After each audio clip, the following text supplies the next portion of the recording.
तो चलिए शुरू करते हैं। ये सारे टॉपिक्स मैथ में हम लोग कवर कर चुके हैं।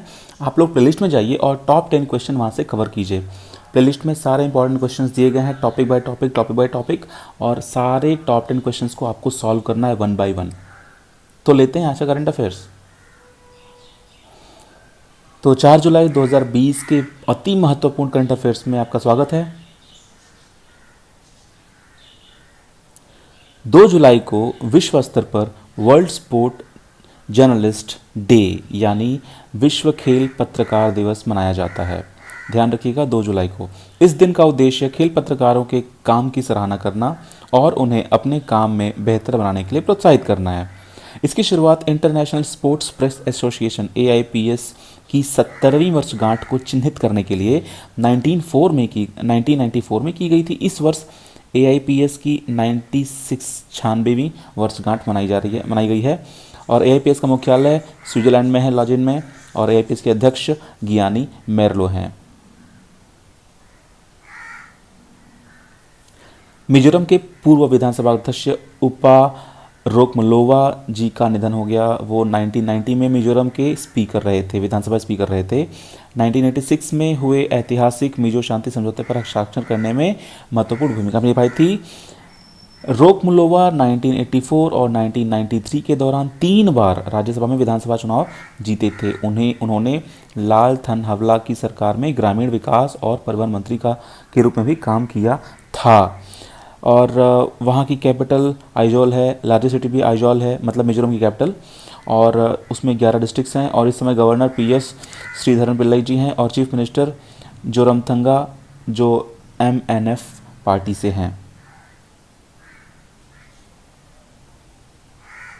विश्व बैंक ने भारत के MSMEs के लिए $750 मिलियन के MSME आपातकालीन प्रतिक्रिया कार्यक्रम को मंजूरी दे दी है, इमरजेंसी रिस्पांस प्रोग्राम।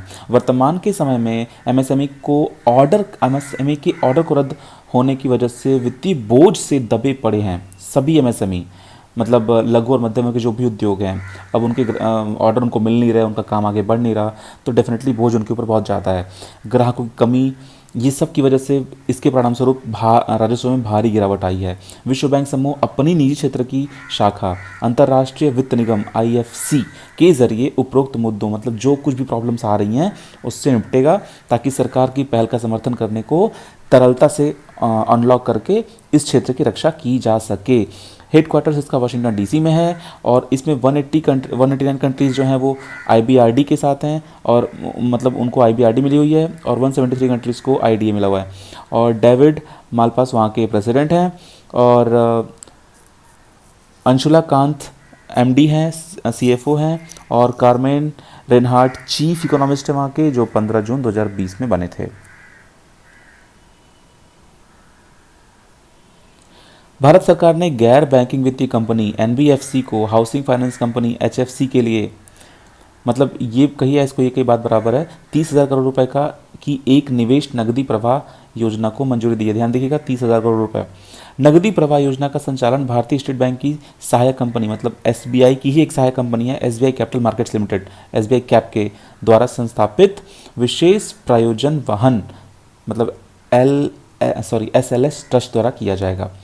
RBI के 25वें गवर्नर शक्तिकांत दास जी हैं, मुख्यालय इसका मुंबई में है, और इसको स्थापित किया गया था 1 अप्रैल 1935 कोलकाता में, और केंद्रीय वित्त मंत्री इस समय निर्मला सीतारमण जी हैं।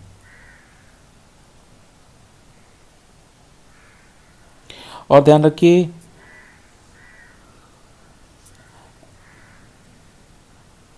भारत और बांग्लादेश द्वारा 50-50 संयुक्त उद्यम कंपनी, जिसको जॉइंट वेंचर कंपनी के गठन के लिए एक समझौते पर हस्ताक्षर किए गए हैं। इस 50-50 संयुक्त उद्यम कंपनी को बांग्लादेश में LPG व्यवसाय करने के लिए गठित किया गया है। इस समझौते पर हस्ताक्षर इंडियन ऑयल कॉरपोरेशन की पूर्ण स्वामित्व वाली सहायक company RR holdings limited, Ras al Khaimah जो UAE के हैं, बांग्लादेश की बेमेस्को LPG कंपनी की होल्डिंग कंपनी द्वारा, और दुबई स्थित IOC मध्य पूर्व FZE के बीच किए गए हैं। बांग्लादेश के प्रधानमंत्री शेख हसीना जी हैं, राजधानी ढाका, मुद्रा टका। इंडियन ऑयल कॉरपोरेशन के अध्यक्ष इस समय संजीव सिंह जी हैं।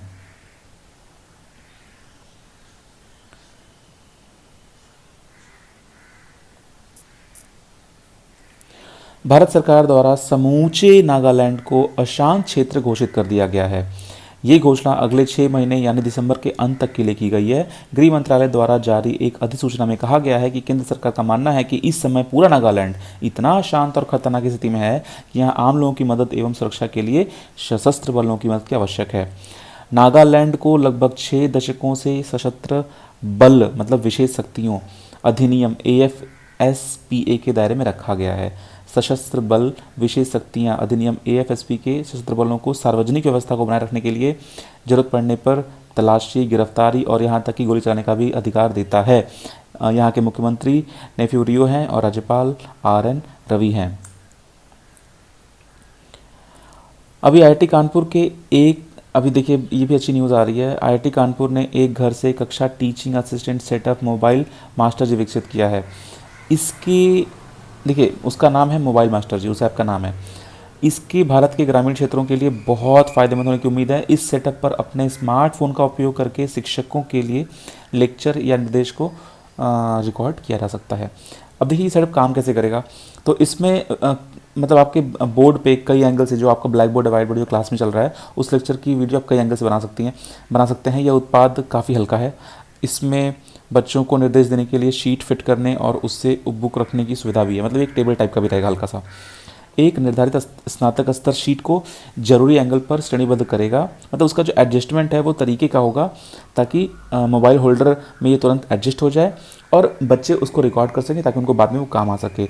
और एक और बात है, प्रोफेसर अभय करंदीकर वर्तमान में IIT कानपुर के निदेशक के रूप में कार्यरत हैं। देखिए जब भी कोई न्यूज़ चर्चा में होती है तो उससे ही रिलेटेड क्वेश्चन बनते हैं, तो वो ये बात पूछा जा सकता है कि IIT कानपुर के निदेशक इस समय कौन हैं।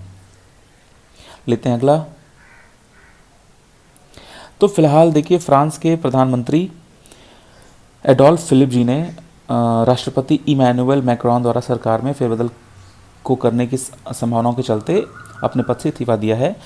और फ्रांसीसी प्रेसिडेंट द्वारा की गई घोषणा के अनुसार एडोल्फ फिलिप अब नए कैबिनेट के गठन तक सरकारी मामलों का कार्यभार संभालेंगे।